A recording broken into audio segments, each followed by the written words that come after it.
Hello, Nigerians. Have you not started reasoning into this matter? That this harassment terrorist attacks is a syndicated war aimed at conquering and taking over Nigeria by a particular tribe. Have you reasoned into the fact that almost all the kidnapping cases take place very close to military or police checkpoints? Have you checked that? Have you noticed that where they direct people who pay them ransoms to drop their ransom is always quite close to police or military checkpoints? Don't you think there's something sinister about it?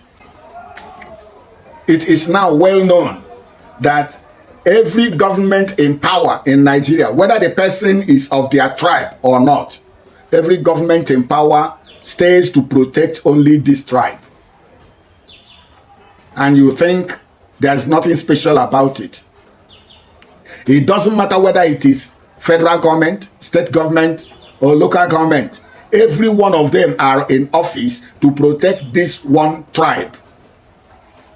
And you have never reasoned into it to find out that there is something sinister about it.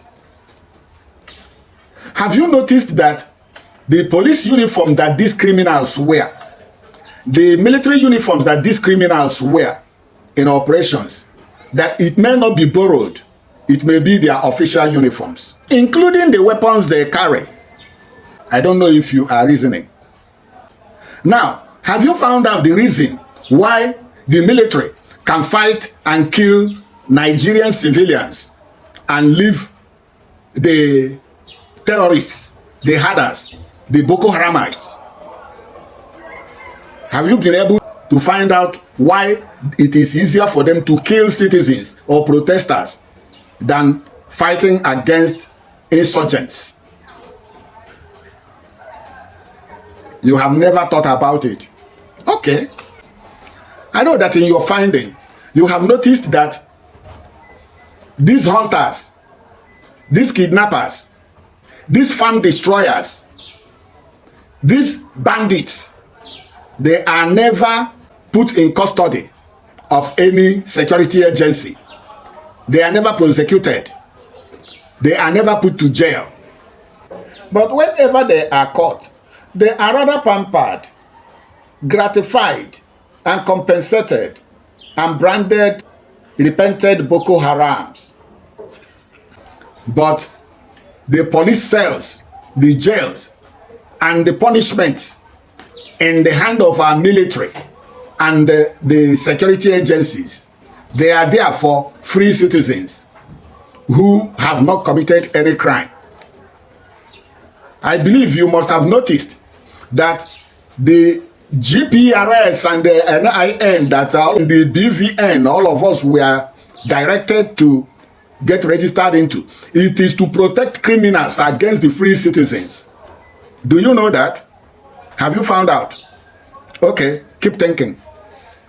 I don't know if you have noticed that each time these hoodlums chase away any community from their place, that government will rather carry that community and put them in an IDP camp and then keep the enemies, the occupiers, the people who chase them out. They allow them to take over the place, keeping the owners of the houses in IDP camps. Do you know who is working for who now? Do you know who is a free citizen in Nigeria and who is the criminal? I don't know if you have noticed that anyone that gets connected into the Nigerian politics, it's obvious that this person must be on oath, that he must commit totality of his service into protecting this one tribe, even against his own self. That person who is representing your community in government, check whether he is working for your community or he is working for this tribe. These things are obvious. Does anyone understand that these attacks on farmers is systemic, mainly proposed to stop our people from farming so that hunger will kill all of us, and we are feeling the heat now? This is so systematic that they want us to become hungry. Then they will feed us with compromised foods grown with GMO, genetically modified organisms, so that all of us will be poisoned.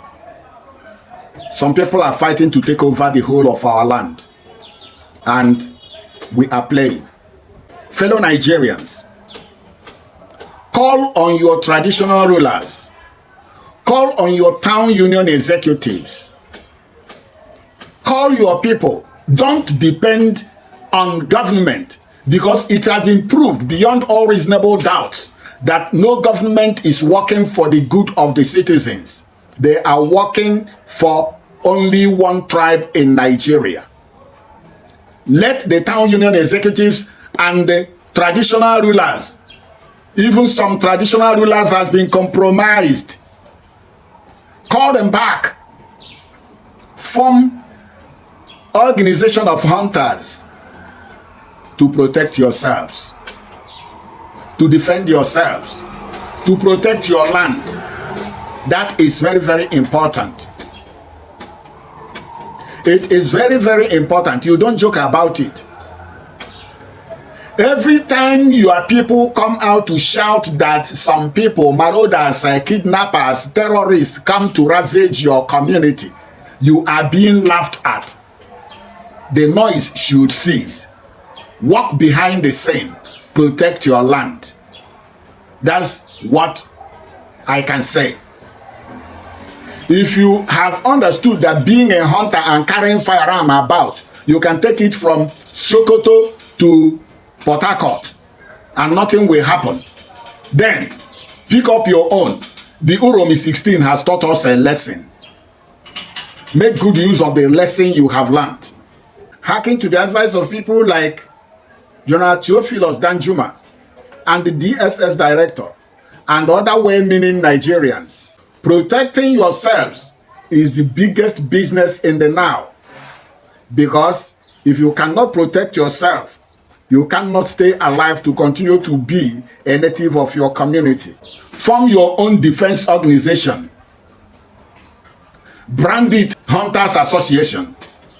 And then do the good business of protecting your land. That is very, very important.